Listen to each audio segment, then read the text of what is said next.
Today we are going to discuss the chapter 5 of first year chemistry, that is energetics of the chemical reactions और thermochemistry।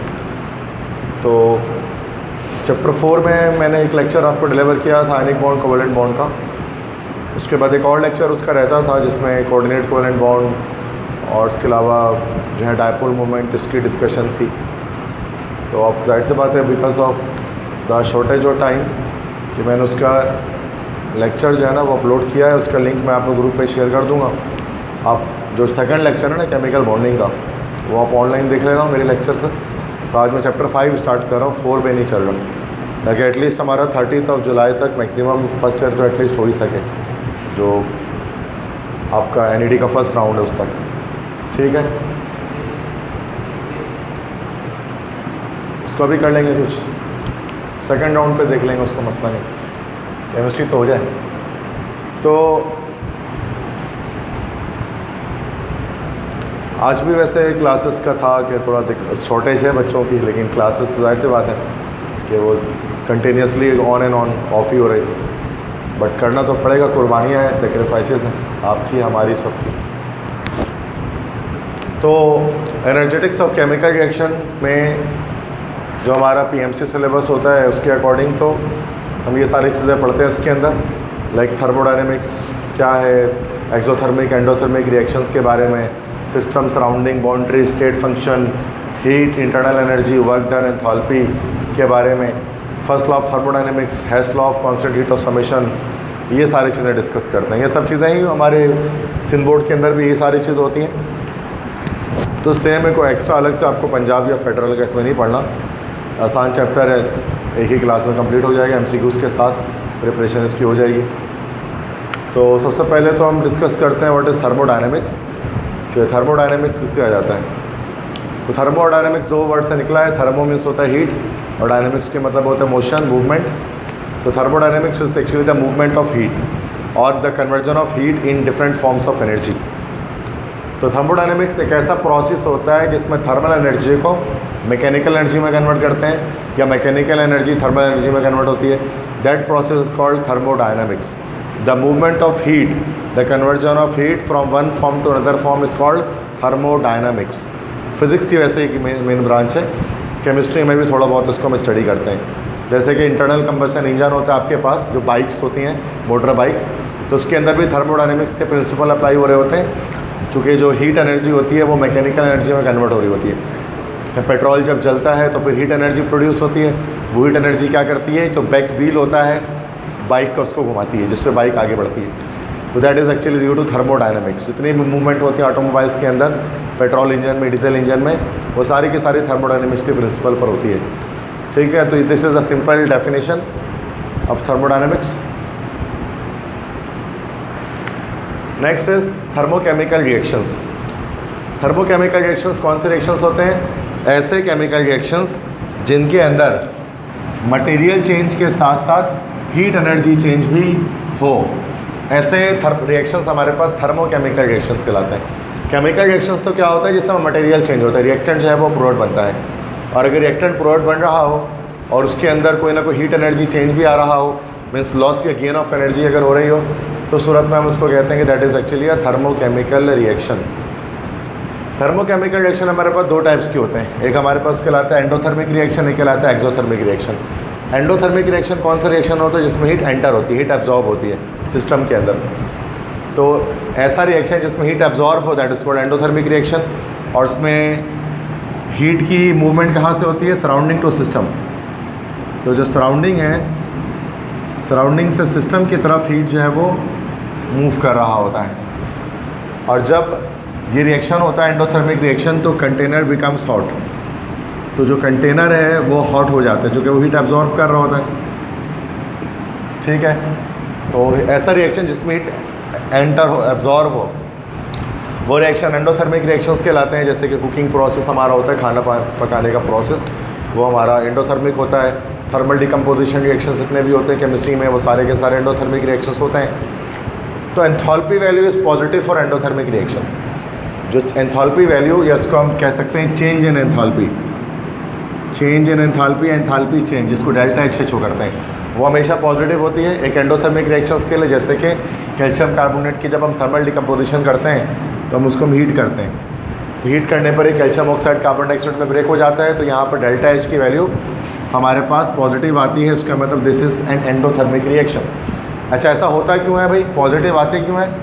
Because enthalpy of H मतलब होता है enthalpy, enthalpy of product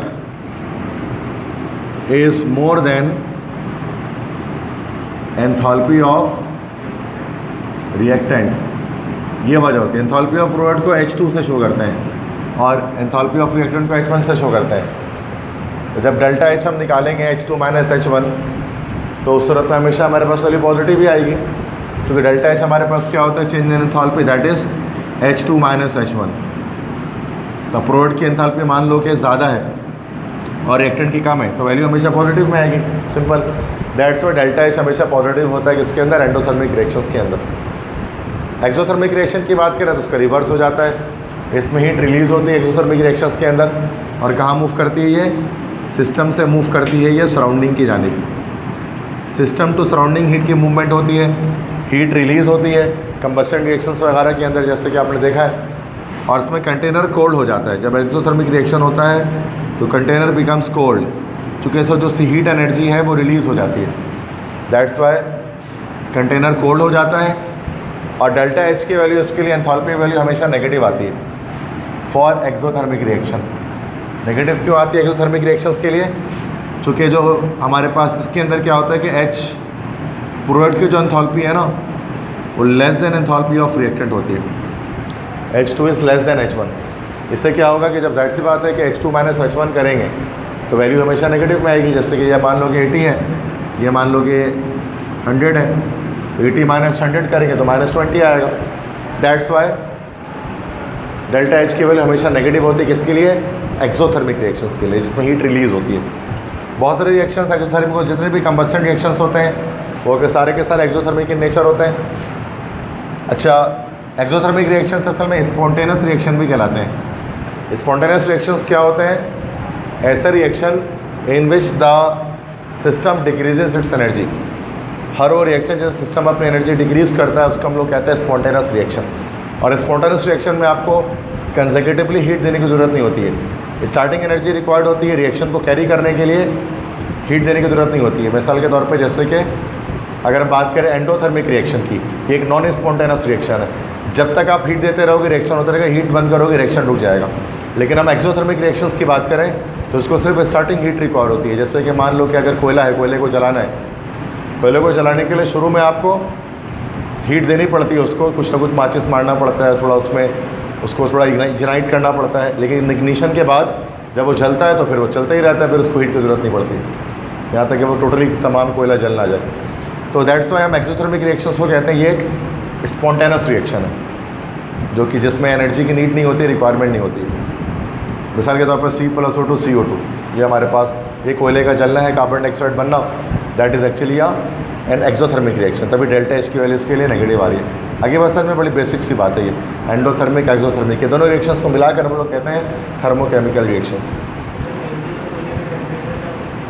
जलते हुए कोयले का temperature 1200 red हो जाता है तो 1200 डिग्रीज 1200 डिग्री सेंटीग्रेड हो, रेड हॉट कोक जिसको हम कहते हैं।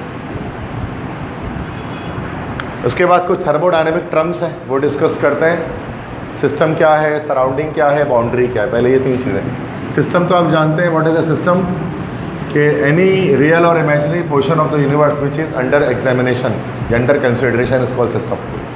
मतलब यूनिवर्स का कोई भी ऐसा पोर्शन जिसको हम ऑब्जर्व कर रहे हैं, जिसको हम कंसीडर कर रहे हैं, जिसको हम एग्जामाइन कर रहे हैं, तो एग्जामिन कर रहे हैं, that is called a system. System कोई भी हो सकता है, वो कोई बीकर हो सकता है, वो कोई वो कोई क्लासरूम हो सकती है, वो कोई सिलेंडर हो सकता है, वो कोई टेस्ट ट्यूब हो सकता है, कुछ भी हो सकता है। कोई भी पोर्शन यूनिवर्स का जिसको हम अपने कंसिडर में रखें वो हमारा सिस्टम कहलाता है। अब सिस्टम तीन टाइप्स के होते हैं, open system, close system, isolated system. Types of system के अंदर आ जाएंगे। ओपन सिस्टम क्या होते हैं, जिसमें मास और एनर्जी दोनों सिस्टम से सराउंडिंग की तरफ ट्रांसफ़र हो जाए, that is called open system. जैसे an open cup of tea, जैसे for example an open cup of tea, एक चाय का कप है जिसमें ऊपर आपने लीड नहीं लगाई हुई है, तो उससे क्या होता है भाई कि एनर्जी और मास दोनों ट्रांसफ़र हो सकती है। अगर आप चाय को गिराएंगे तो एनर्जी भी ट्रांसफ़र हो जाएगी, मास भी ट्रांसफ़र हो जाएगी। इस तरह से human body is an example of open system.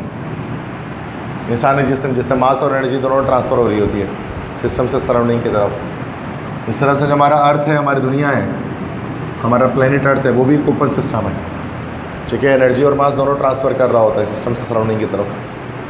Close system क्या होता है? जिसमें सिर्फ एनर्जी ट्रांसफ़र हो, मास ट्रांसफ़र ना हो। For example a cup of tea with a lid.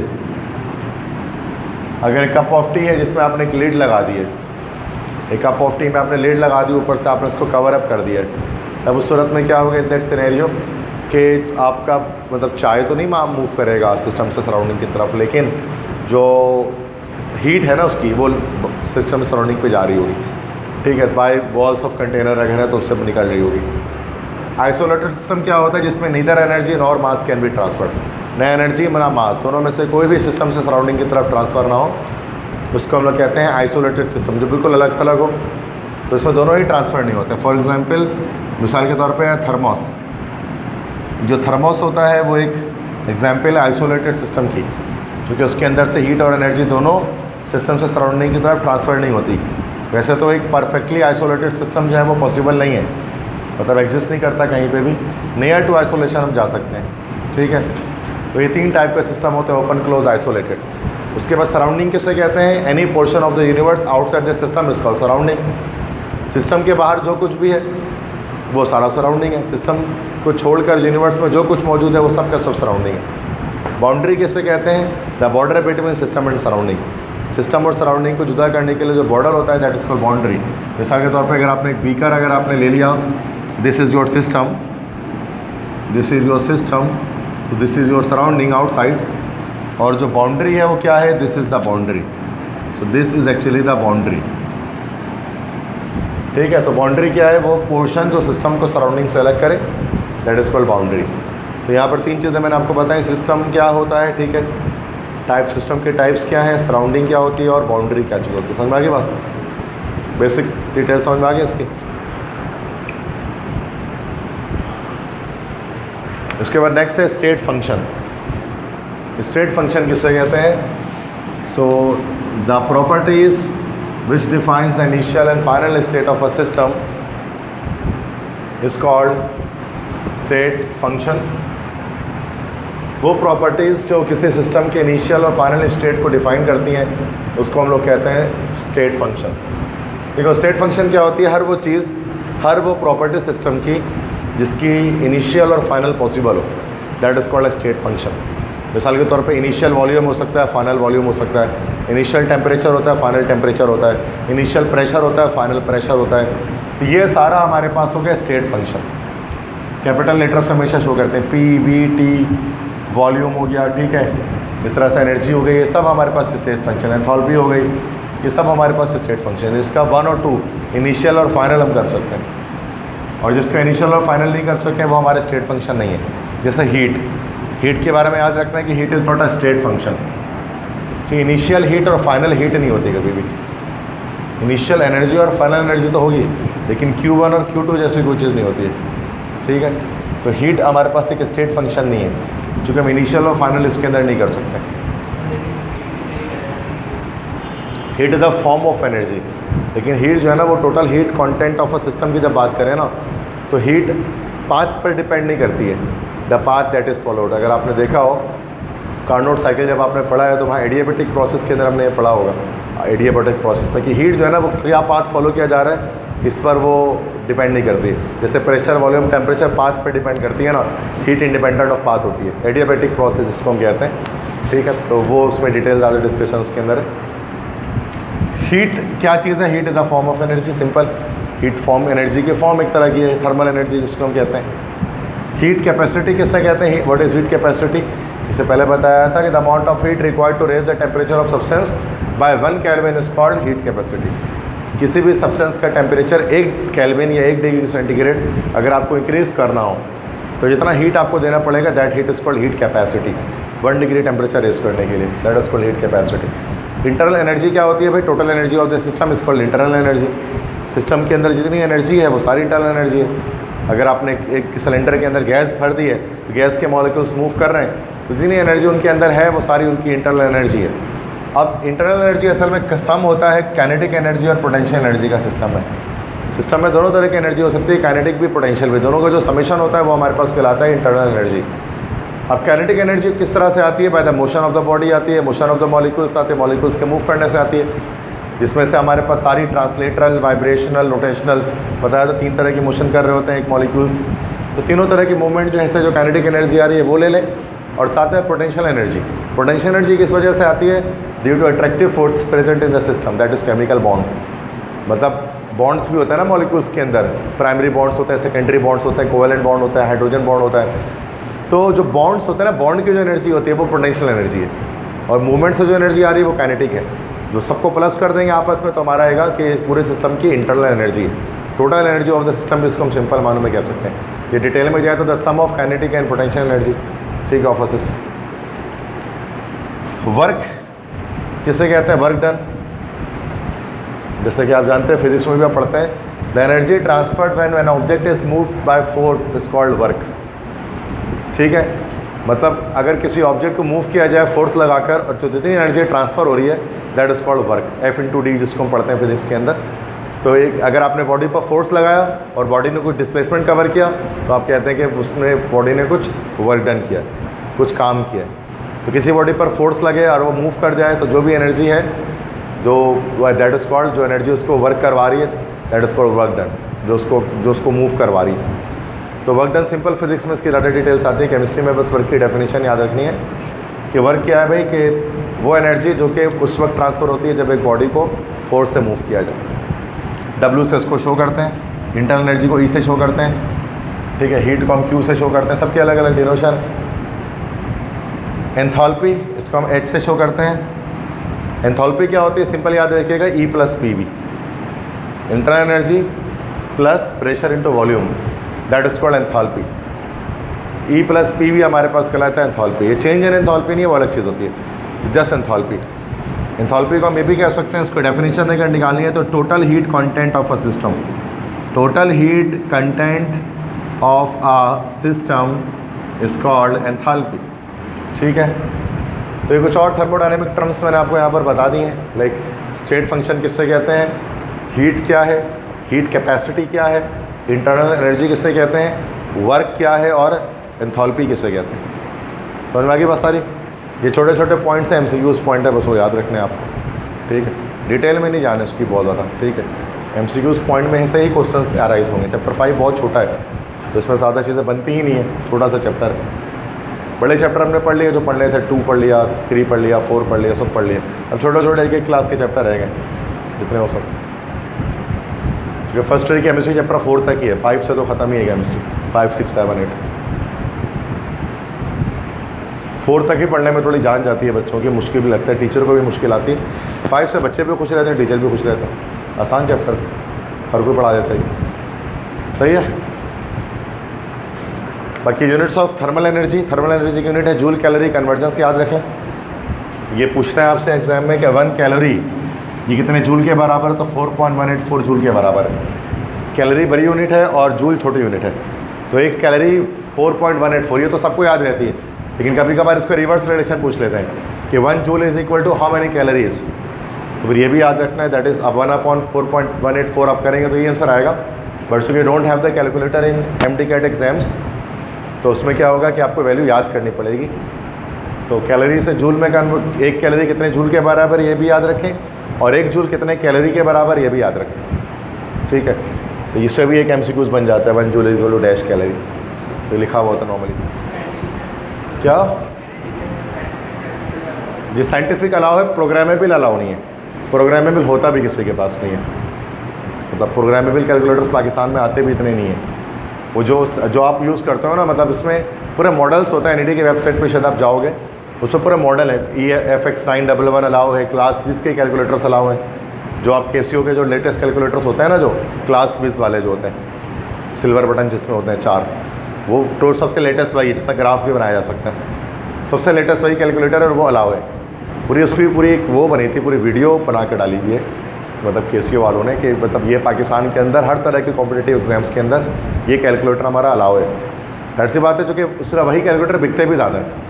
Programmable तो जाहिर सी बात है ना कि जब स्टूडेंट इस्तेमाल ही नहीं कर सकता उसको तो वो बिकते भी नहीं है, पाकिस्तान में आते भी नहीं है। प्रोग्रामेबल क्या होता है, जिसके अंदर पूरी मेमोरी कार्ड लगी होती है, जिसके अंदर आप सेव कर सकते हैं चीज़ों को, पूरा क्वेश्चन आंसर पूरा सेव कर सकते हैं, मतलब वो प्रोग्रामेबल होता है, मोबाइल फ़ोन की तरह समझो पूरा होता है वो तो जाहिर सी बात अलाउ नहीं किया जाएगा उसको। अच्छा, इसमें तो इसलिए नहीं डाला जाता कि ताकि ये लीगल है, वरना आज के दौर इतना है कि इतना छोटा सा चिप लगा दो मेमोरी आ जाएगी उसके अंदर, इतना सा चिप लगा दो कैमरा आ जाएगा उसके अंदर, लेकिन जानबूझ के लगाते नहीं है कैलकुलेटर में ताकि ये बच्चों के लिए इलीगल ना हो जाए, या फिर ऐसा नहीं कि प्रोहिबिट कर दिया जाए उसको। इसलिए इस तरह के कैलकुलेटर्स बनाए जाते हैं जो कि बच्चों को एग्ज़ाम्स में हेल्प करें और जो बैंड ना कर सकें जिनको। तो वो सारे साइंटिफिक हमारे जो मार्केटों में मिलते हैं सब अलाउ है, वो केसीओ के जितने भी कैलकुलेटर्स हैं।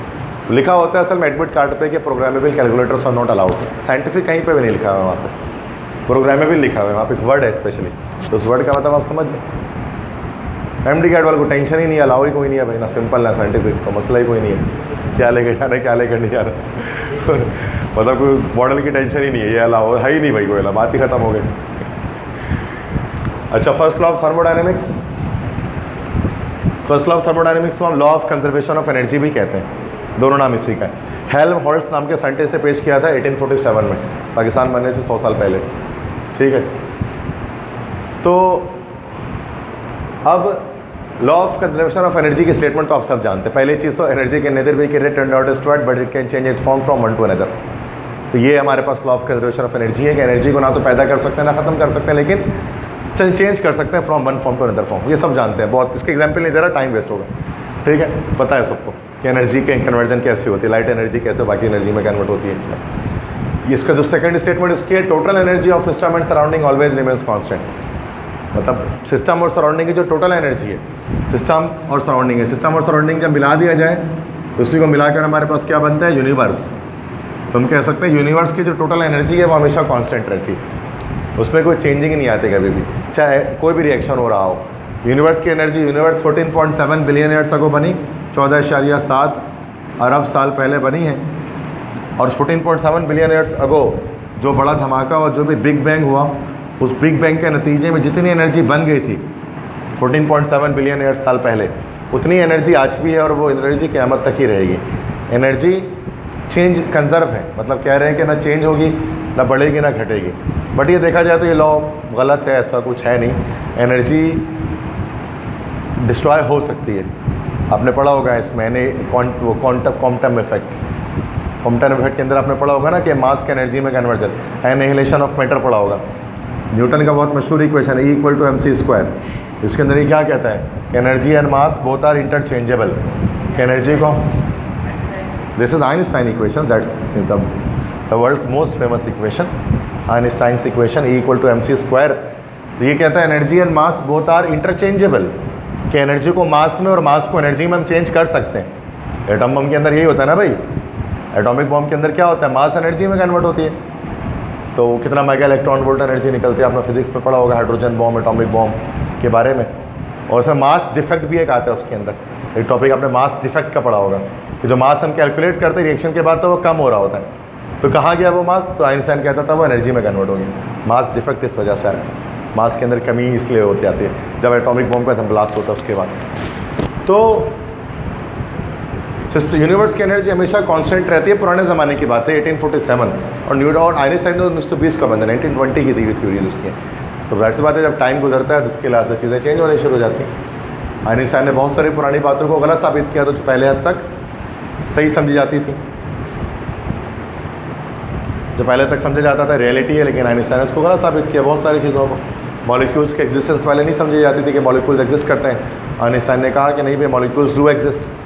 इस तरह से टाइम को पहले एब्सोल्यूट कंसिडर नहीं, पर टाइम को पहले कंसिडर किया जाता था कि time is not absolute, time is absolute, जबकि एल्बर्ट ने कहा कि टाइम इज़ नॉट एब्सोल्यूट। बहुत सारी चीज़ें थी जो कि पुरानी चीज़ों को उसने चेंज किया, वो फिजिक्स में आप पढ़ते हैं ज़्यादा डिटेल के अंदर, मैं उस पर नहीं जा रहा। मैं ये बता रहा हूँ कि law of conservation of energy एक पुराना कॉन्सेप्ट है जिसके मुताबिक एनर्जी कंजर्व रहती है, ना डिस्ट्रॉय होती है, ना इसको क्रिएट कर सकते, जो बन गई वो बन गई। और इसकी एक्सप्रेशन क्या है, Q equal to delta E plus W. That is the mathematical expression of first law of thermodynamics. Q की वैल्यू पॉजिटिव, अच्छा Q की वैल्यू यहाँ पर आप देख लें पॉजिटिव नेगेटिव दोनों हो सकती है। Q की वैल्यू पॉजिटिव कब होगी, जब हीट एब्जॉर्ब होगी, सिस्टम हीट एब्जॉर्ब करेगा, और नेगेटिव कब होगी, जब सिस्टम हीट रिलीज करेगा, ये याद रखना है। W की वैल्यू पॉजिटिव कब होगी, if work is done by the system, जब work is done by the system, जब सिस्टम काम करेगा तो W की वैल्यू पॉजिटिव होगी, और नेगेटिव कब होगी, जब work is done on the system, जब सिस्टम पर काम किया जाएगा। ठीक है, तो सूरत में नेगेटिव होगी। तो ये साइन कॉन्वेक्शन आपको याद करना पड़ेगा। उसके बाद हमारे पास एक और रिलेशन होती है, उसकी पूरी आपने डेरिवेशन पढ़ी होगी, मैं डेरिवेशन नहीं करनी है। That is called pressure volume work relation. ये यहाँ पर सामने आपके प्रेशर वॉल्यूम वर्क रिलेशन है। यहाँ पर आपको पता है W को हम चेंज कर दे सकते हैं P डेल्टा V में, ऐसे ही ना भाई, जो W होता है वो P डेल्टा V में चेंज हो जाता है प्रेशर वॉल्यूम में। तो डेट्स वाई ये W की जगह P डेल्टा V करेंगे पुट, तो Q equal to delta E plus P delta V। ये भी हमारे पास फर्स्ट लॉ थर्मोडायनेमिक्स की इक्वेशन है, लेकिन जब हम उसमें वर्क की जगह पर प्रेशर और वॉल्यूम लगा दें, उसकी डेरिवेशन है बट करनी नहीं है, बस याद रखेंगे this is also the equation of first law thermodynamics. उसके बाद दो केसेस हैं इसके, केस 1 केस 2। कांस्टेंट वॉल्यूम अगर हो जाए तो सूरत में जो हीट एनर्जी थी वो एनर्जी के बराबर थी, क्योंकि वॉल्यूम कांस्टेंट करने पर डेल्टा V 0 हो जाता था, तो चेंज इन वॉल्यूम तो 0 हो जाएगा, तो ये delta E equal to Q हो जाएगा हमारे पास। ठीक है, ये सूरत में अगर हम कांस्टेंट वॉल्यूम की बात करें QV, तो कांस्टेंट वॉल्यूम पर हमारे पास डेल्टा जो मतलब हमारा जो heat energy at constant volume जो है दैट इज़ डेल्टा E के बराबर है। इस तरह से कांस्टेंट प्रेशर अगर आ जाए QP तो वो बराबर है डेल्टा H के। डेल्टा H क्या है हमारे पास, डेल्टा H इज एंथैल्पी। ठीक है, चेंज इन एंथैल्पी जिसको हम कह सकते हैं। तो कांस्टेंट वॉल्यूम पर जो भी हीट एनर्जी आप देते हैं वो जस्ट इंटरनल एनर्जी को रेस करती है सिस्टम के, और अगर कांस्टेंट प्रेशर पर आप जो भी हीट एनर्जी देते हैं वो जस्ट एंथैल्पी चेंज करती है, चेंज इन एंथैल्पी करती है सिस्टम के अंदर। ठीक है, तो ये दो केसेस हैं, तो डेरिवेशन इसकी होती है उसके बिहाफ पर है। ठीक है, बस ये चीज़ें याद रख लें कुछ इसके अंदर। This is the mathematical expression of first law of thermodynamics. This is pressure volume work equation, this is heat energy at constant volume, this is heat energy at constant pressure. ठीक है, तो मसला इसमें क्लियर है, simple है। जल्दी आगे MCQs की तरफ आएंगे इसको कंप्लीट करके। ठीक है, आगे बढ़ें। नेक्स्ट है Hess law of constant heat of summation. एक साइंटिस्ट है जिसका नाम था हेस, उसने एक लॉ पेश किया था, law of constant heat of summation, जो कहता था the total enthalpy change remains constant either in direct और इनडायरेक्ट मेथड। कि आप किसी रिएक्शन को चाहे डायरेक्ट मेथड से करें चाहे इनडायरेक्ट मेथड से करें, दोनों सूरतों में एंथैल्पी चेंज जो टोटल होता है वो हमेशा सेम रहता है। मिसाल के तौर पे A से D अगर बन रहा है, तो A से D जब बन रहा है तो डेल्टा H उसकी एंथैल्पी चेंज आ रही है, इतना हीट एनर्जी अब्जॉर्ब रिलीज कर रहा है। लेकिन मान लो कि रिएक्शन इनडायरेक्ट वे पे भी हो सकता है, A पहले B बने, B फिर C बने, C फिर D बन जाए। A जब B बनेगा तो delta H1 enthalpy change, B जब C बनेगा तो डेल्टा H2 एंथैल्पी चेंज, और C जब D बनेगा तो डेल्टा H3 एंथैल्पी चेंज। तो जो डेल्टा H होगा, जो डायरेक्ट प्रोसेस की एंथैल्पी चेंज होगी वो delta H1 plus delta H2 plus delta H3 के बराबर होगी। तीनों के समेशन, तीनों के एडिशन के बराबर हो जाएगी। समझ में आ गई बात? मतलब आप चाहे रिएक्शन को डायरेक्ट वे पर करें चाहे इनडायरेक्ट वे पर करें, चाहे सिंगल स्टेप में करें चाहे मल्टीपल स्टेप में करें, जो टोटल हीट चेंज आता है ना, इतना जितना भी हीट एनर्जी अब्जॉर्ब रिलीज हो रहा होगा वो कांस्टेंट होगा, वो सेम होगा। That is called law of constant heat of summation. आगे बस समझ में, हेस लॉ, बस स्टेटमेंट इसकी याद रखनी है आपको और कुछ नहीं, कि the total enthalpy change remains constant in direct method and indirect method, बस। उसके बाद एक हीट ऑफ फॉर्मेशन है, इसकी डेफिनेशन याद रख लें। The change in enthalpy when 1 gram mole of a substance is formed from its elements is called heat of formation. अगर मतलब जितना एंथैल्पी चेंज आता है उस वक्त जब 1 मोल सब्सटेंस फॉर्म हो, उसको जो है वो हीट ऑफ फॉर्मेशन कहते हैं। मतलब अगर कोई प्रोडक्ट हमारे पास बन रहा है तो 1 मोल प्रोडक्ट जब बनता है तो उस वक्त जितने भी हीट एनर्जी चेंज आती है that is called heat of formation. इसको हम डेल्टा HF से शो करते हैं, हीट ऑफ फॉर्मेशन को, delta HF, heat of formation. तो the amount of energy which is release और absorb when 1 mole of product is form, that is called heat of formation. बस ये definition denote करते हैं delta HF से। एक चीज़ होती है standard heat of formation. Standard heat of formation क्या है? डेल्टा H0F, डेल्टा H के साथ ऊपर एक सर्किल बना देते हैं, फिर F लगा देते हैं। ये किस कंडीशन पर होगा? एक स्टैंडर्ड कंडीशन पर। और थर्मोडायनेमिक्स के अंदर स्टैंडर्ड कंडीशन क्या होती है? 25 डिग्री सेंटीग्रेड, 25 डिग्री सेंटीग्रेड और प्रेशर कितना 1 atm। जिस अगर हम केल्विन में बात करें तो 25 डिग्री कितना होगा 298 केल्विन, 298 केल्विन भी कह सकते हैं, और प्रेशर 760 टोर या 101325 पास्कल किसी भी यूनिट में हम ले सकते हैं। ठीक है भाई। तो अगर इस कंडीशन पे अगर इस हीट ऑफ फॉर्मेशन कैलकुलेट की जाए एक फ़िक्स टेम्परेचर एक फ़िक्स प्रेशर पर 25 डिग्री पर और 1 atm प्रेशर पर, तो उस वक्त जो हीट ऑफ फॉर्मेशन कैलकुलेट होगी that is called standard heat of formation. सही है। और आगे बात ये हीट ऑफ फॉर्मेशन की डेफिनेशन याद कर लें, इससे डिनोट किया जाता है, और स्टैंडर्ड हीट ऑफ फॉर्मेशन की कंडीशंस याद कर लें 25 डिग्री और 1 atm प्रेशर। ये पूछ सकते हैं आपसे। I think that's it. तो अब MCQs की तरफ आते हैं। ठीक है। चैप्टर 1 बस, चैप्टर 5 जो आपका था वो इतना ही था, आपने फर्स्ट टर्म में पढ़ा तो इतना ही होगा। ठीक है। पहला है conditions of standard state use in thermochemistry. C है हमारे पास 25 डिग्री सेंटीग्रेड है, 1 atm अभी तो बताया ये साथ साथ। ठीक है।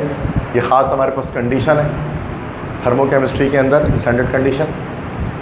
Pick out the wrong statement in relation to enthalpy. Enthalpy के बारे में, H के बारे में रॉन्ग स्टेटमेंट क्या है। देखो उसके अंदर एक चीज़ समझ लो आप कि एक चीज़ होती है हमारे पास दैट इज़ एक्सटेंसिव प्रॉपर्टी और इंटेंसिव प्रॉपर्टी। शायद मैंने ये नहीं बताया आपको, अभी बता देता हूँ। दो तरह के प्रॉपर्टी होती है सिस्टम की, अगरचे ये PMC सिलेबस के अंदर नहीं है लेकिन NET में आ सकता है। तो चूँकि मैं दोनों के लिए लेक्चर दे रहा हूँ तो बता देता हूँ। तो वरना PMC सिलेबस के अंदर ये इंटेंसिव एक्सटेंसिव का कोई वर्ड नहीं था, MD-CAT में नहीं आएगा, NET में कुछ भी आ सकता है। तो इंटेंसिव एक्सटेंसिव की बात करें, इंटेंसिव प्रॉपर्टीज़ किसे कहते हैं। एक इंटेंसिव प्रॉपर्टी होता है, एक एक्सटेंसिव प्रॉपर्टीज़ होती हैं। ठीक है। तो फास्ट का टेस्ट आप में से किसने दिया था, हो गया किसमें हुआ। तो इंटेंसिव एक्सटेंसिव दो तरह की प्रॉपर्टीज़ हमारे पास है। इंटेंसिव एक्सटेंसिव, इंटेंसिव प्रॉपर्टी क्या होती है, वो तमाम प्रॉपर्टी जो इंडिपेंडेंट ऑफ अमाउंट। इंटेंसिव मतलब इंडिपेंडेंट ऑफ अमाउंट है, मतलब अमाउंट कम ज़्यादा करने से प्रॉपर्टी पे फ़र्क नहीं पड़ेगा। और एक्सटेंसिव प्रॉपर्टी क्या होती है, that is dependent of amount, मतलब जो अमाउंट पर डिपेंड करती है। मतलब इंटेंसिव प्रॉपर्टी वो तमाम प्रॉपर्टी कि अगर हम किसी चीज़ को कम या ज़्यादा कर दें तो उसकी वैल्यू में फ़र्क ना पड़े उस वैल्यूज़ में। ऐसे तमाम प्रॉपर्टीज़, लेट से इंटेंसिव प्रॉपर्टी में मान लें डेंसिटी की बात कर लेते हैं। डेंसिटी एक इंटेंसिव प्रॉपर्टी है। अब चाहे इतना बड़ा पीस हो लोहे का, चाहे इतना बड़ा पीस हो, डेंसिटी सेम होगी क्योंकि वो मास पर यूनिट वॉल्यूम ही है, तो वो अमाउंट पे डिपेंड नहीं कर रहा। इस तरह से टेम्परेचर की बात कर लें। अब एक पानी है, पानी का टेम्परेचर 25 डिग्री है किसी एक टब के अंदर, अगर पानी आधा कर दोगे तो टेम्परेचर आधा नहीं होगा, टेम्परेचर 25 डिग्री रहेगा। ऐसा तो नहीं कि 12.5 डिग्री हो जाएगा था पानी करने पर, नहीं, क्योंकि क्वांटिटी कम ज़्यादा करने पर वो उसकी प्रॉपर्टीज़ में कोई वेरिएशन नहीं आ रही। इस तरह से मेल्टिंग पॉइंट है, बॉइलिंग पॉइंट है। अब पानी का बॉइलिंग पॉइंट 100 डिग्री है, अब चाहे एक गिलास पानी लो, एक टैंकी पानी ले लो, 100 डिग्री पे ही बॉयल होगा, वैल्यू कम में कोई वेरिएशन नहीं आएगी। बिल्कुल इस तरह से हमारे पास रिफ्रैक्टिव इंडेक्स हो सकता है। रिफ्रैक्टिव इंडेक्स ये हमारे पास एक जो है वो प्रॉपर्टी कैसी है भाई, इंटेंसिव प्रॉपर्टी है। अब डायमंड, छोटा सा डायमंड हो चाहे बड़ा डायमंड हो, रिफ्रैक्टिव इंडेक्स सबका सेम होगा। ठीक है। 2.45 जो उसकी वैल्यूज़ होती हैं वो सेम रहेंगी। एक्सटेंसिव प्रॉपर्टी जो डिपेंड करती है अमाउंट पर, तो अमाउंट कम ज़्यादा करने से चेंज हो, जैसे मोल, जैसे मास, जैसे वॉल्यूम, जैसे एंथैल्पी, जैसे entropy. And what is entropy? Entropy is actually the disorderness of the system या इन अ सिस्टम। पढ़ा होगा आपने, सेकंड लॉ ऑफ थर्मोडायनेमिक्स में पढ़ते हैं उसको फिजिक्स में। तो disorderness in a system is called enthalpy, sorry is called entropy. ये सारे के सारे हमारे पास जो है ना वो एक्सटेंसिव प्रॉपर्टीज़ हैं, जो अमाउंट कम ज़्यादा करने से, दैट से बात है मास है ना भाई, अमाउंट कम करेंगे मास कम हो जाएगा, अमाउंट ज़्यादा करेगा मास बढ़ जाएगा। वॉल्यूम भी ऐसा ही है, अमाउंट कम करोगे वॉल्यूम कम होगा, जगह कम घेरेगा, अमाउंट बढ़ाओगे तो वॉल्यूम बढ़ेगा। ठीक है। तो अब आ जाओ ऊपर, pick out the wrong statement in relation to enthalpy. क्या करेक्ट हो गया? अब बी हो गया, it is an intensive property. Enthalpy के बारे में याद रखिएगा, ये हमारे पास स्टेट फंक्शन तो है ही नहीं है, क्योंकि H1 H2 हो सकता है, इनिशियल फाइनल हो सकता है, और it is independent of the path followed for the change. ऐसा नहीं है, पाथ पे डिपेंड भी करता है। ये डिपेंडेंट ऑफ पाथ जो होता है वो हमेशा स्टेट फंक्शन नहीं होता है, it's value depends upon the amount of substance, तभी तो ये एक्सटेंसिव प्रॉपर्टी है। तो ये बी ऑप्शन करेक्ट है कि it is an intensive property. ये गलत है। हाँ तो रॉन्ग है ना, इंटेंसिव कहाँ से है, ये एक्सटेंसिव है ना, ये तो रॉन्ग तो बी हो गया इस तरह से। ठीक। विच of the following is zero for isochoric process? इनमें से कौन सी चीज़ आइसोकोरिक प्रोसेस के लिए जीरो होती है? आइसोकोरिक प्रोसेस कौन सा प्रोसेस होता है जिसमें वॉल्यूम कांस्टेंट हो जाता है? यस, तो बताया था क्यू वी किसके बराबर होता है? डी मतलब डेल्टा है ये। हाँ बताया था ना भाई, हाँ याद आ रहा है किसी को? बताया था ना Q V is equal to delta E. तो delta E that is D option correct हो गया ना। कांस्टेंट वॉल्यूम करना है ना। अरे यार क्या हो गया, delta E plus P delta we होता है ना। अब कांस्टेंट वॉल्यूम में चेंज इन वॉल्यूम जीरो हो जाएगा, सिंपल सी बात है, वॉल्यूम कांस्टेंट है तो चेंज जीरो है। अच्छा जीरो कौन सा आइसोकोरिक प्रोसेस में? नहीं तो जीरो तो यहाँ पर वॉल्यूम जीरो हो जाता है ना, delta V change in volume zero होता है, सॉरी। तो यहाँ पर क्या है? B B B, okay okay, B कहा था आपने, okay yes you are right there, come okay, B option correct है। वो मैंने क्वेश्चन सही नहीं समझा उसको। तो डी वी या delta V is zero at constant volume, change zero. In an isochoric process the increase in internal energy is, ये अभी जो बताया था मैंने, यही वाली बात है। आइसोकोरिक प्रोसेस में इंटरनल एनर्जी जो इंक्रीज होगा किसके बराबर होगा वो? तो याद रखिए Q V is equal to delta E.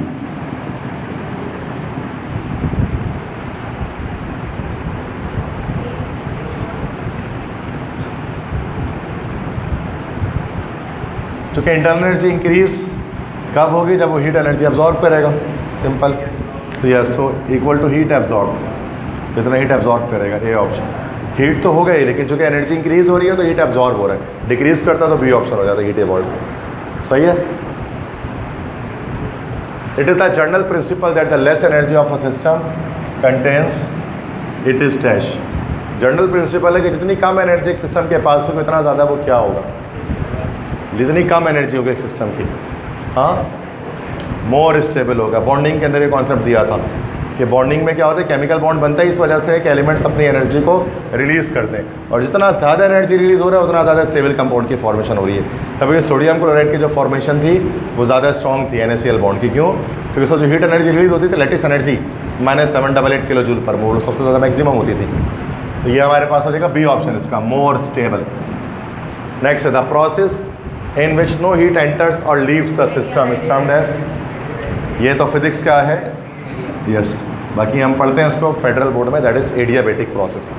तो केमिस्ट्री में तो हम मतलब ज़्यादा आइसोथर्मल आइसोथर्मल आइसोबैरिक के दो पढ़ रहे होते हैं, और आइसोकोरिक। फिजिक्स में आइडियाबेटिक भी पढ़ते हैं। एडियाबेटिक में हीट कांस्टेंट होता है, कार्नोट साइकिल, कार्नोट इंजन के अंदर आपने 4 कर्व ड्रॉ करते हैं ना, आइसोकोर, आइसोबार, एडियाबेट सारे। The intensive property among these quantities, इसमें से कौन सा इंटेंसिव है? इंडिपेंडेंट ऑफ अमाउंट है, yes, B mass upon volume. This is actually what, this is density. Density मैंने बताया इंटेंसिव है। डेंसिटी मास अमाउंट पे डिपेंड नहीं करती, अमाउंट कितना भी ले लो डेंसिटी सेम रहेगी। अगर आइस की डेंसिटी अगर लिखा है 0.92 ग्राम है, अब आइस की छोटा सा आइस क्यूब हो चाहे बहुत बड़ी बर्फ़ की सिल हो, उस सूरत में वो सेम ही रखेगा density. In thermodynamic which of the following is not an intensive property? Extensive ढूंढना है उसमें, जो डिपेंड करता है अमाउंट पे। यस, सी वॉल्यूम। एक्सटेंसिव है ना ये भाई, अमाउंट बढ़ाएंगे वॉल्यूम बढ़ेगा, अमाउंट कम करेंगे वॉल्यूम कम हो जाएगा, किसी भी चीज़ का।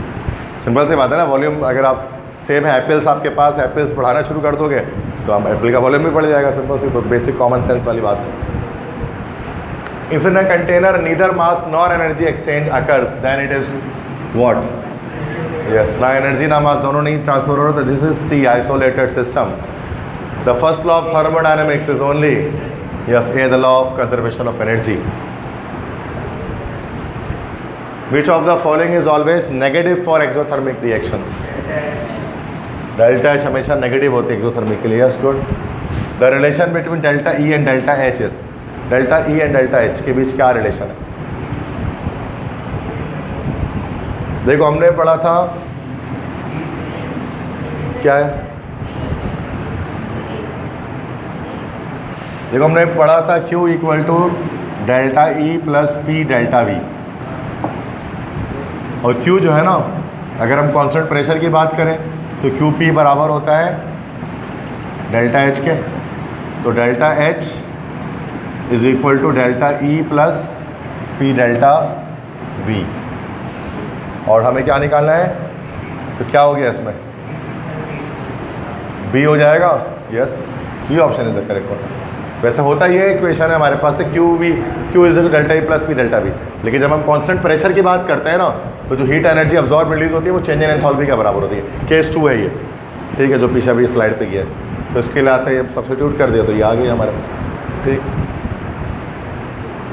The resultant heat change in reaction is the same whether it takes place in one or several stages. Hess law है, अभी तो पढ़ा, स्टेटमेंट है इसकी, और स्टेटमेंट ही आती है उसके बाद हेस लॉ। स्टेटमेंट बड़ी आसान होती है। Hess law of constant heat of summation is based on what? Hess law of constant heat of summation किस चीज़ पर बेस करती है?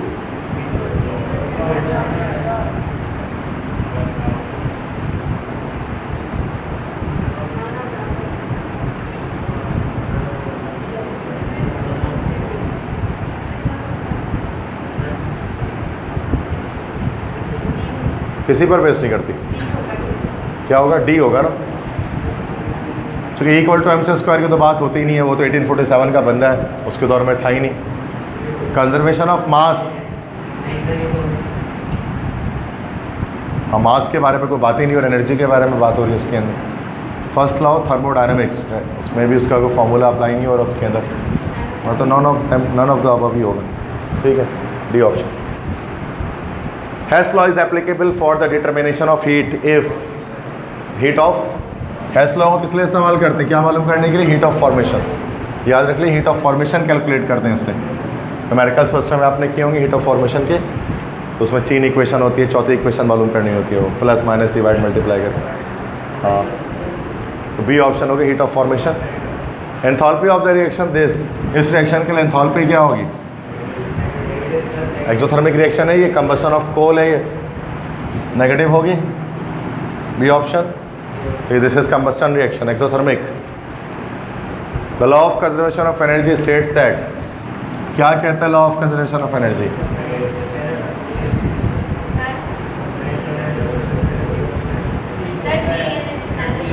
सी ना, energy is neither created nor destroyed during a reaction, C option. Which of the following expressions represents the first law of thermodynamics? Delta E equal to Q plus W, हमने पढ़ा था Q equal to delta E plus W, delta E equal to Q minus W, B हो जाएगा ना। हमने change कर दिया ना, उसको चेंज किया है उसको, है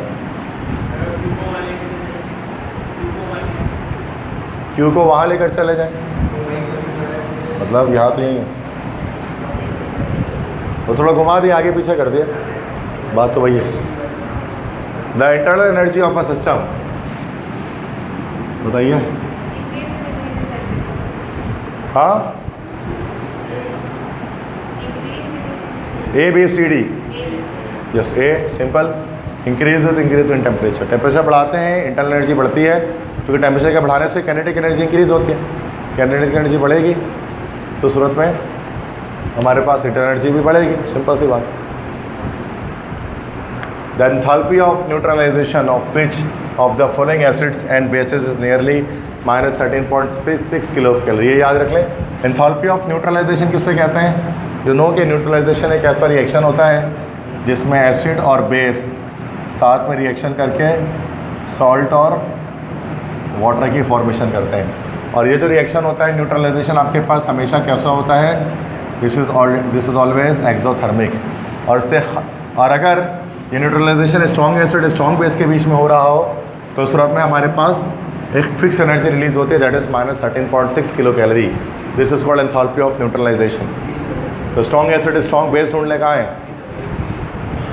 अच्छा, स्ट्रॉन्ग मतलब ये ख़ास एक है, स्ट्रॉन्ग एसिड स्ट्रॉन्ग बेस में तो आपके पास बी भी आ रहा है ना, बट NaOH ज़्यादा स्ट्रॉन्ग होता है KOH के मुकाबले में, तो सी ऑप्शन है HCl and NaOH, hydrochloric acid and NaOH. The work done by a system is 8 joule. When 40 joule of heat is supplied to it, what is the increase in internal energy of the system? Q equal to delta E plus W. ठीक है, तो मालूम क्या करना है, delta E मालूम करना है, Q माइनस W. Q हमारे पास है 8, अच्छा 40 ह्यूट जील दे रहे हैं तो 40 हो गया, और work is done bye a system, work done by a system.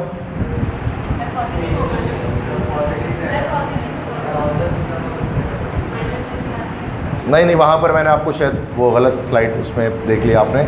Work done by the system जो है ना, उसको सही कर लें. Work done by the system जो है ना हमारे पास, दैट इज़ वो नेगेटिव होता है. Work done on the system वो पॉजिटिव होता है. सिन बोर्ड में गलत लिखा हुआ असल में, सिन बोर्ड की जो बुक है ना फर्स्ट ईयर की, उसके अंदर work done by the system को पॉजिटिव लिखा हुआ है, बट इट इज़ रॉन्ग ना. तो उसमें work done by the system negative होता है, ऑन द सिस्टम पॉजिटिव होता है, ये याद रखिएगा. ठीक है, तो यहाँ पर आपने क्या लगाया, पॉजिटिव का नेगेटिव. अच्छा एक सेकेंड, अच्छा 40 पॉजिटिव लगाएंगे. अच्छा बाय अ सिस्टम, सॉरी मैं ऑन द सिस्टम समझ रहा था. ठीक है. तो 40 माइनस प्लस 8, तो ये हो जाएगा 32 हो जाएगा. सही तो है, सही है, A option, B C option, सही. ठीक है, बाय सिस्टम पॉजिटिव होता है, ऑन अ सिस्टम नेगेटिव होता है. सही, दिला को रिवर्स लिखा हुआ है सिन बोर्ड में. सही, क्लियर है यहाँ तक. एंथैल्पी किसके बराबर होती है भाई, delta H enthalpy equal to E plus P V, that is. तो energy E plus P V जो है वो हमारे पास कहलाता है EH एंथैल्पी. इंटरनल एनर्जी क्या होती है इन चारों में से, काइनेटिक और पोटेंशियल दोनों का समेशन होती है. तो ये हो गया A, partly potential and partly kinetic, मतलब आधी काइनेटिक और आधी पोटेंशियल, इस तरह से होती है. ठीक है. An exothermic reaction is one in which the reacting substances, exothermic reactions क्या होता है, इसमें रिएक्टिंग सब्सटेंसेस, रिएक्टेंट की एनर्जी कैसी होती है, तो simple and heat generate release होगी, तो रिएक्टेंट की एनर्जी ज़्यादा होगी, प्रोडक्ट की कम होगी. Have more energy than the products, A option बताया था अभी, H2H1. तो एक्सोथर्मिक तो हो गई उस वक्त जब रिएक्टेंट की एनर्जी ज़्यादा होगी, तो पहले वो प्रोडक्ट बनेगा, फिर एक्स्ट्रा एनर्जी रिलीज़ कर देगा जितनी भी होगी हीट के फॉर्म में. एवोपरेशन ऑफ वाटर कौन सा प्रोसेस है, पानी जब एवोपरेट होता है तो कौन सा प्रोसेस है. यस, जब पानी हीट हो रहा होता है तो एनर्जी रिलीज़ कर रहा होता है वो अपनी ना, हॉट मॉलिक्यूल्स रिलीज़ कर रहा होता है, तो कूलिंग प्रोसेस. तो वाटर की एवोपरेशन एक एक्सोथर्मिक चेंज है, और अगर बॉइलिंग ऑफ वाटर आ जाए तो वो एंडोथर्मिक चेंज है. पानी बॉयल करने में हीट देनी पड़ती है, लेकिन एवोपरेशन में हीट देनी नहीं पड़ती, हीट उल्टा निकल रही होती है लिक्विड के अंदर. सो लिक्विड ठंडा हो रहा होता है. चैप्टर 2 में पढ़ाया था मैंने आपको, evaporation is a cooling process. And exothermic reaction is one in which, simple कौन सा होता है, C is accompanied by absorption of heat, heat absorb होती है एक्सोथर्मिक में, सिंपल. एंडोथर्मिक रिएक्शन में क्या होता है, एक सेकंड यार, पीछे क्या लगा दिया मैंने, एब्जॉर्प्शन कहाँ से हो गया यार, नींद में हो गया. Evolution of heat D option है. तो इतना आसान है, कोई ना कि दिमाग भी दिल ही नहीं करता जवाब देने को, कुछ भी लगा रहे हो. तो केस में गलत कौन करता है इसको. अब एंडोथर्मिक में रिवर्स हो जाएगा ना, इसमें सी होगा हीट एनर्जी, इसमें सी होगा बी होगा, इसमें हीट एब्जॉर्ब हो रही है. वो कभी कभी बहुत आसान चीज़ ना बता नहीं समझ में आ रही होती जल्दबाजी के चक्कर में. विच of the following statement is correct, इनमें से कौन सी स्टेटमेंट करेक्ट है, सही स्टेटमेंट ढूंढनी है, करेक्ट वन जो ठीक बात है.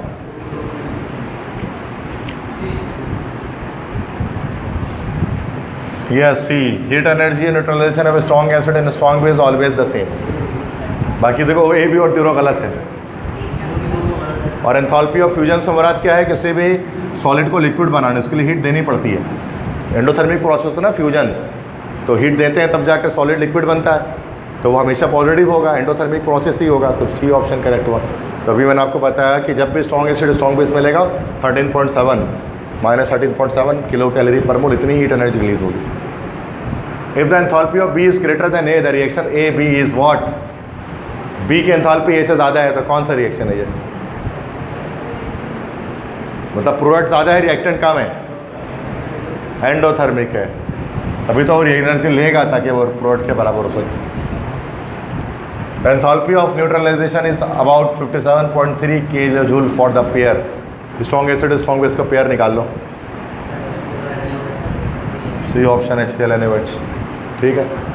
तो ये सेम होगी हमेशा स्ट्रॉन्ग, ये सारे बाकी देखो strong acid weak base strong acid, weak acid strong base. पता है ना वीक एसिड स्ट्रॉन्ग बेस का concept. Heat of neutralisation of an acid by a base is higher when, high value कब होगी हीट ऑफ न्यूट्रलाइजेशन की? Both the acid and base are strong, B option. Which of the following reaction is endothermic? Heat देनी पड़ेगी, पहला वाला ही thermal decomposition of limestone, heat देते हैं ना, एग्जाम्पल में यही था वैसे। Heat of combustion of a substance, कोई चीज़ जलती है तो जो एनर्जी निकलती है वो हमेशा कैसी होगी? हमेशा नेगेटिव होगी, चूँकि हीट ऑफ कंबस्टन हमेशा एक्सोथर्मिक होगा। Simple. The lowest value of heat of neutralisation is obtained for weak acid weak base का पेयर उठा लो। लोएस्ट वैल्यू कह रहे हैं हीट ऑफ न्यूट्रलाइजेशन की। वीक एसिड वीक बेस कहाँ है? डी में, बी में, yes. Acetic acid ammonium hydroxide, B और डी सेम लगता है असल में। A reaction that takes place with the absorption of energy, एक वो रिएक्शन जिसमें एनर्जी की एब्जॉर्प्शन होती है, जिसमें एनर्जी एब्जॉर्ब हो रही है, मतलब जो एंडोथर्मिक प्रोसेस है। हाँ, मतलब एंडोथर्मिक प्रोसेस ढूंढना है इसमें से कोई एक। देखो बर्निंग ऑफ कैंडल तो हट गया, एक्सोथर्मिक है। रस्टिंग ऑफ आयरन, जब कोई भी रस्टिंग ऑफ आयरन नहीं, हीट रिलीज करता है, एक्सोथर्मिक प्रोसेस है। देखो स्पॉन्टेनियस रिएक्शन जितने भी होते हैं ना वो हीट रिलीज करते हैं, स्पॉन्टेनियस। रस्टिंग ऑफ आयरन एक स्पॉन्टेनियस प्रोसेस है, स्पॉन्टेनियस है ना, ये बताया था अभी क्लास के स्टार्ट में। कंटिन्यूसली चलते रहता है, एनर्जी की नीड नहीं है। लोहा रख दो, कोई एनर्जी नहीं दो, खुद ब खुद जंग लगते ही रहेगा उसके अंदर, है ना, कंटिन्यूसली लगता रहेगा, तो that is spontaneous. Spontaneous reaction हमेशा हीट रिलीज करता है, तो ये तो एक्सोथर्मिक हो गया। ये भी अगर आपको लोहा गर्म होता है वो फील तो नहीं होगा, लेकिन वो हीट रिलीज कर रहा है। जैसे कि पानी की एवोपरेशन बताया था ना, एक्सोथर्मिक है, लेकिन आपको हीट रिलीज नहीं होते भी फील नहीं होगी आपको उसके अंदर से। डाइजेशन ऑफ फूड, तुक्का मार रहे हो, फूड की डाइजेशन।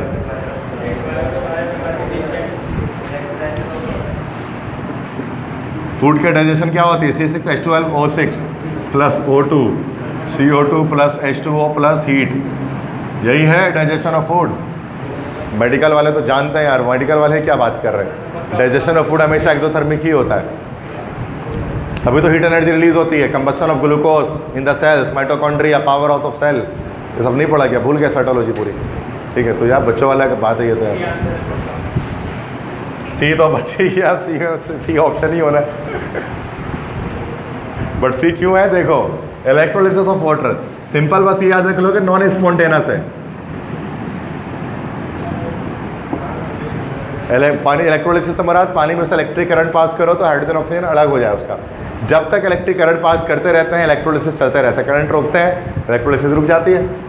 ये प्रोसेस कैसा? नॉन स्पॉन्टेनियस है, और नॉन स्पॉन्टेनियस में सब में एब्जॉर्प्शन ऑफ एनर्जी होती है, रिलीज नहीं हो रहा होता, दैट्स इलेक्ट्रोलिसिस सी। तो इस वक्त फंस गए तो सारे आप लोग।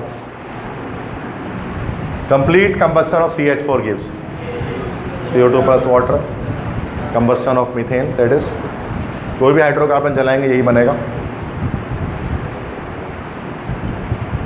आई थिंक नहीं, ये एक आखिरी है। When water is added to quicklime the reaction is, quicklime किसे कहते हैं? CaCO3 कहाँ से आ गया अल्लाह की बंदी? CaCO3 होता है lime stone, CaO, this is called quicklime, this is called quicklime. Quicklime को वाटर के साथ ऐड करो what will be the form, क्या बनेगा ये दोनों से बताओ, नहीं तो पढ़ी होगी ना सेकेंडरी केमिस्ट्री। क्या नाम है इसका? स्लैक लाइम, लाइम वाटर भी कहते हैं इसको, मिल्क ऑफ लाइम भी कहते हैं इसको। ये चूना, ये तो चूना है आपके पास, है ना, उसको पानी में डाल दिया। कभी देखा होगा पेंट वगैरह करते हुए, कभी देखा है किसी को पेंटर को, वो एक बड़े से एक है ना, वो एक टब के अंदर वो एक बड़ा सा कुछ होता है, उसमें वो पानी डालते हैं और चूना कैल्शियम ऑक्साइड डाल देते हैं, फिर वो क्या होता है हीट होना शुरू हो जाता है, धुआं निकलते हुए देखा कभी चूने से? जब चूना पानी में डालते हैं तो गर्म हो रहा होता है फुल, नहीं देखा आज तक, कभी ऑब्जर्व नहीं किया? वो चूजे भी है ना तो फुल गर्म हो रहा होता है, वो जो कंटेनर होता है, नहीं पता, कभी नहीं ऑब्जर्व किया आपने? किया। बहुत सिंपल प्रोसेस है कि चूने को जब पानी में डाला जाता है तो वो कंटेनर गर्म होना शुरू हो जाते हैं, हीट एनर्जी रिलीज़ होती है। क्या चूना कहाँ मिलता है? किसी भी हार्डवेयर स्टोर से मिल जाएगा। एक तो होता है लोगों को लगाने वाला चूना, वो अलग है, वो मिलता नहीं, वो देना पड़ता वो अलग है कि होता है। मैं कैल्शियम ऑक्साइड की बात कर रहा हूँ, है ना, दीवारों पे अलग लगाते हैं और लोगों को अलग लगाते हैं, फर्क है दोनों। तो दिस इज एक्सोथर्मिक हो गया ना, ये ऑप्शन हो गया। In an exothermic reaction delta H क्या होगा? हमेशा सिंपल है, नेगेटिव होगा। ठीक है, समझ में आ गया? तो बड़ा आसान चैप्टर है, चैप्टर 5 आपका थर्मोकेमिस्ट्री, बस खत्म हो गया चैप्टर ही आपका। ठीक है।